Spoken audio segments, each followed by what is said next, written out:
ലക്ഷ്മിയുടെ കല്യാണം നടത്തിയാൽ നമുക്ക് തല ഉയർത്തിപ്പിടിച്ച് നടക്കാൻ പറ്റും. നീ ഒന്ന് സമ്മതിക്കടാ. നിന്റെ പഠിപ്പ് കഴിഞ്ഞ് നല്ലൊരു ജോലി കിട്ടിക്കഴിഞ്ഞാ ഇത് തിരിച്ചെടുക്കാൻ എളുപ്പമായില്ലേ? അമ്മ എന്തറിഞ്ഞിട്ട് ഈ പറയുന്നേ? ഞാൻ എത്ര നല്ല ജോലിക്ക് കയറിയാലും ഇത്രയും കാശ് തിരിച്ചടയ്ക്കാൻ എനിക്ക് എത്ര സമയം വേണ്ടിവരും അറിയോ? എടാ, നീ പറയുന്നത് ഞങ്ങൾക്ക് മനസ്സിലാകാഞ്ഞിട്ടല്ല.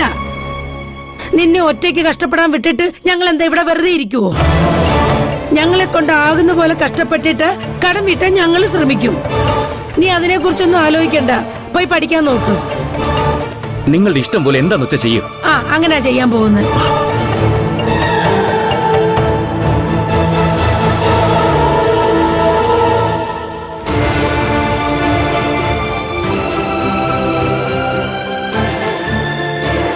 അവ സമ്മതിച്ചില്ലേ? പിന്നെന്തിനാ ഇങ്ങനെ വിഷമിച്ച് നിൽക്കുന്നേ?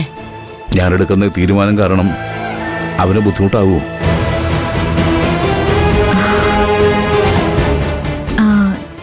ചേച്ചിക്കുണ്ടാവാൻ പോകുന്ന നല്ല ഭാവിയെക്കുറിച്ച് ആലോചിക്കുമ്പോ ഇതൊന്നും ഒരു ബുദ്ധിമുട്ടേ അല്ല. പിന്നെ കടം വീട്ടാൻ ചേട്ടൻ ഒറ്റയ്ക്ക് കഷ്ടപ്പെടേണ്ടി വരില്ല. ഞാനുണ്ടല്ലോ.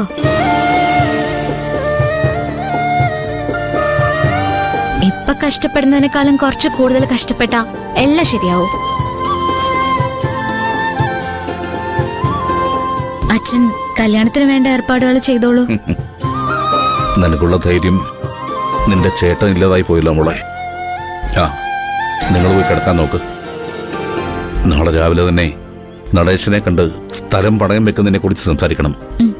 ചെല്ല്.